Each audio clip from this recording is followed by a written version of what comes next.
हरे कृष्णा। भगवत गीता की इस वीडियो में हम शुरू करेंगे 17वें अध्याय का 23वां श्लोक। अंतिम कुछ श्लोक जो हैं ये एक बहुत ही महत्वपूर्ण अक्षर ओम उसके बारे में भगवान ने कहे हैं। आप जानते हो बहुत सारे मंत्रों से पहले ओम शब्द का इस्तेमाल किया जाता है। भगवान ने भी कई जगह भगवत गीता में ओम शब्द के बारे में बताया है। बट मैं यहाँ अपनी तरफ से ऐड करना चाहूँगा कि ओम बेसिकली निराकार रूप वाले लोग ज़्यादा भजते हैं। ओम शब्द बोलने में कोई नुकसान नहीं, कोई गलत नहीं, लेकिन अगर आप देखेंगे तो जो हम हरे कृष्ण महामंत्र करते हैं उसमें ओम शब्द का इस्तेमाल नहीं है। तो यहाँ भगवान थोड़ा ओम शब्द के बारे में बता रहे हैं। जिन लोगों का इंटरेस्ट होता है ओम के बारे में जानने में, वो इन श्लोकों पर और गहन अध्ययन कर सकते हैं, गूगल भी यूज़ कर सकते हैं, प्रभुपाद जी के एक्सप्लेनेशन भी पढ़ सकते हैं। बट अगर आप मेरे से पूछेंगे तो मैं कहूँगा कि ये अंतिम श्लोकों को आप श्रद्धा के साथ पढ़ें और आगे बढ़ जाएं। और जितनी मेरे से हो पा रही है मैं चर्चा कर रहा हूँ। इससे ज़्यादा अगर चर्चा करनी है, इससे ज़्यादा डिस्कस करना है, समझना है, तो गूगल को यूज़ करें या अपने दीक्षा गुरु से आप इस बारे में डिस्कस करें। तो मैं एक बार इनको श्रद्धा के साथ पढ़ के आगे बढ़ रहा हूँ कि भगवान ने क्या कहा। भगवान कह रहे हैं कि सृष्टि के आदिकाल से ओम तत्सत ये 3 शब्द पर ब्रह्म को सूचित करने के लिए प्रयुक्त किए जाते रहे हैं। प्रभुपाद जी ने एक्सप्लेनेशन में लिखा है कि ब्रह्मा जी ने जब तपस्या शुरू की तो सबसे पहले उन्होंने इन शब्दों का उच्चारण किया। इसीलिए भगवान भी कह रहे हैं कि सृष्टि के आदि काल से ओम तत्सत ये 3 शब्द पर ब्रह्म को यानी कि भगवान को सूचित करने के लिए प्रयुक्त किए जाते रहे हैं। ये तीनों सांकेतिक अभिव्यक्तियां ब्राह्मणों द्वारा वैदिक मंत्रों का उच्चारण करते समय, तो ये कब बेसिकली यूज होनी है? जब ब्राह्मण वैदिक मंत्रों का उच्चारण करें।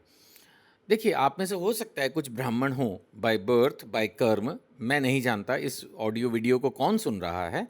बट अगर आप मेरी तरह एक साधारण नौकरी पेशा बिजनेसमैन, एक साधारण व्यक्ति हैं, तो मैंने जैसा कहा हमें फिर हरे कृष्ण महामंत्र पर ही डिपेंड करना है। हरे कृष्ण कृष्ण कृष्ण हरे हरे, हरे राम राम राम हरे हरे।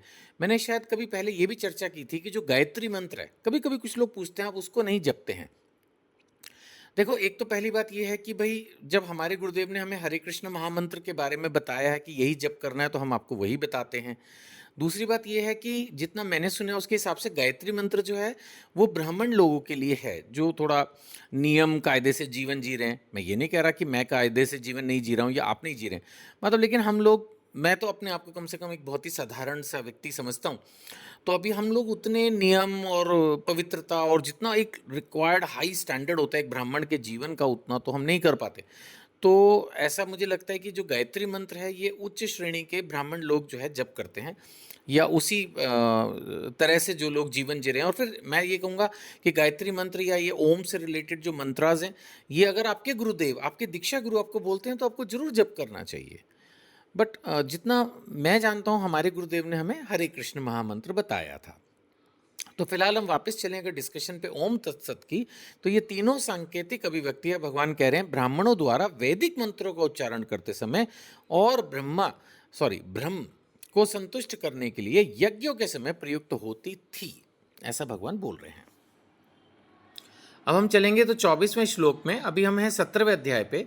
17वें अध्याय के 24वें श्लोक में भगवान कह रहे हैं, अतएव योगी जन ब्रह्म की प्राप्ति के लिए शास्त्रीय विधि के अनुसार यज्ञ, दान और तपस्या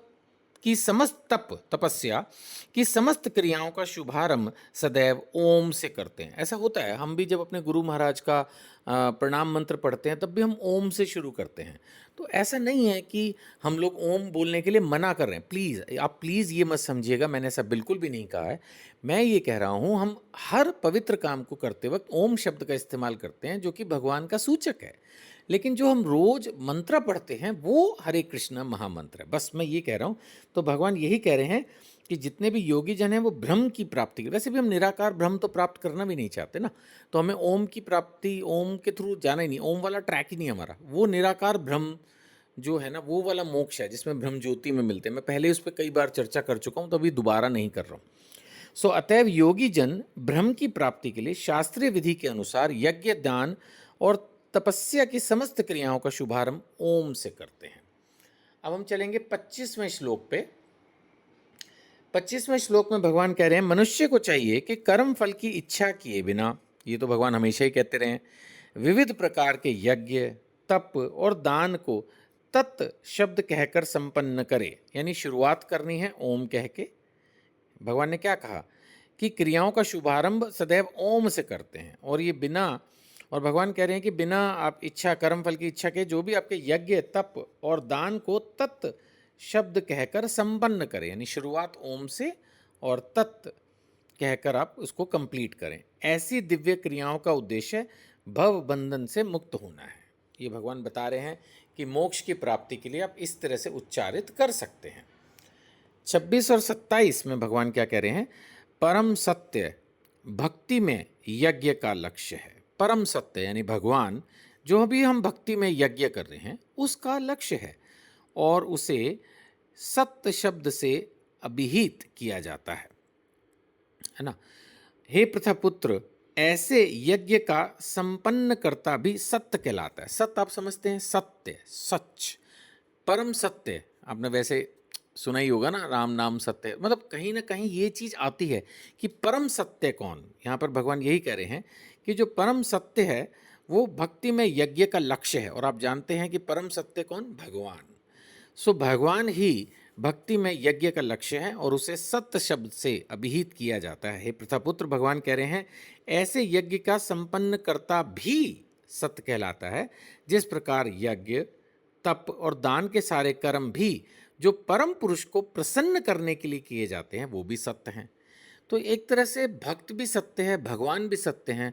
और भगवान को प्रसन्न करने के लिए भक्ति के विधि विधानों को, जिनको भी हम कर्म कर, जो भी भगवान की प्रसन्नता के लिए हम कर रहे हैं, चाहे यज्ञ करें, चाहे दान करें, तप करें, जप करें, व्रत करें, धाम यात्रा करें, गुरु की सेवा करें, भक्तों की सेवा करें, जीव जो कुछ भी कर रहे हैं वे सब कुछ सत्य है। वही तो सत्य है, वही तो सत्य है। बाकी सब तो फिर टेम्परेरी, आपको पता ही है।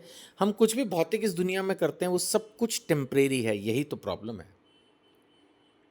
अब भगवान लास्ट में इस बात को उल्टा भी बताएंगे, असत्य क्या है। 28वें श्लोक में यही कह रहे हैं भगवान कि श्रद्धा के बिना अगर आपने यज्ञ किया, दान किया, तपस्या की, हे पार्थ, श्रद्धा के बिना यज्ञ, दान या तप के रूप में जो भी किया जाता है वह नश्वर है। यही तो मैंने बोला, भौतिकता के लिए कुछ भी करो वो टेम्परेरी है, कभी ना कभी खत्म हो जाएगी।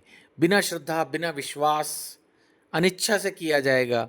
तो ऐसे यज्ञ, दान, तपस्या भी, इनका जो फल है वो नश्वर है, वह असत कहलाता है, और इस जन्म और अगले जन्म दोनों में ही व्यर्थ जाता है। व्यर्थ इस सेंस में भगवान कह रहे हैं, क्योंकि आप कहोगे नहीं सर आपने तो बोला था कि अगर तामसी दान भी है तो लाभ होगा। लाभ तो होगा, बट कैसा लाभ, आप भी समझिए ना। अगर आपने तामसी दान किया तो लाभ तो होगा। अब लाभ कैसा होगा, बस यही है कि आपको कुछ पुण्य कर्म अर्जित हो गए, उससे हो सकता है आपको थोड़ा बहुत कभी स्वर्ग आदि में घूमने का मौका दे दें, थोड़ा दिन रहने का मौका दे दें, या जीवन में कोई आपको भौतिक लाभ उसके बदले में भगवान प्रदान कर दे। तो ये क्या है, कोई खास चीज़ थोड़ी है। आध्यात्मिक प्रगति तो हुई नहीं, गुरु तो प्रसन्न हुए नहीं, भगवान तो आपसे प्रसन्न हुए नहीं। पर ठीक है, मैंने सिर्फ ये कहा था तामसी दान भी कोई पाप नहीं है, कम से कम है तो दान। दान तो किसी भी श्रेणी का है तो अच्छा ही। तो यहाँ पर भी भगवान कुल मिला के कंक्लूड करते वक्त 17वां अध्याय यही कह रहे हैं कि अगर आपने बिना श्रद्धा के किया, चाहे यज्ञ किया, दान किया, तपस्या किया, उसी के बारे में तो ये चैप्टर था, तो फिर कोई फ़ायदा नहीं है, उसके रिजल्ट्स तो ऑलमोस्ट एंड ही हो जाएंगे। तो इसलिए आप सबसे यही प्रार्थना कि जो भी आप हरि नाम लें, शास्त्रों का अध्ययन करें, दान करें, कोई व्रत करें, पूरी श्रद्धा विश्वास के साथ करें कि मैं भगवान श्री कृष्ण को प्रसन्न करना चाहता हूँ, अपने गुरुदेव को प्रसन्न करना चाहता हूँ। इस श्रद्धा के साथ करें तो ये शुद्ध सत्वगुण में जाएगी, और इसका आपको पूरा भगवान की प्रेममयी भक्ति के रूप में लाभ प्राप्त होगा। हरे कृष्णा।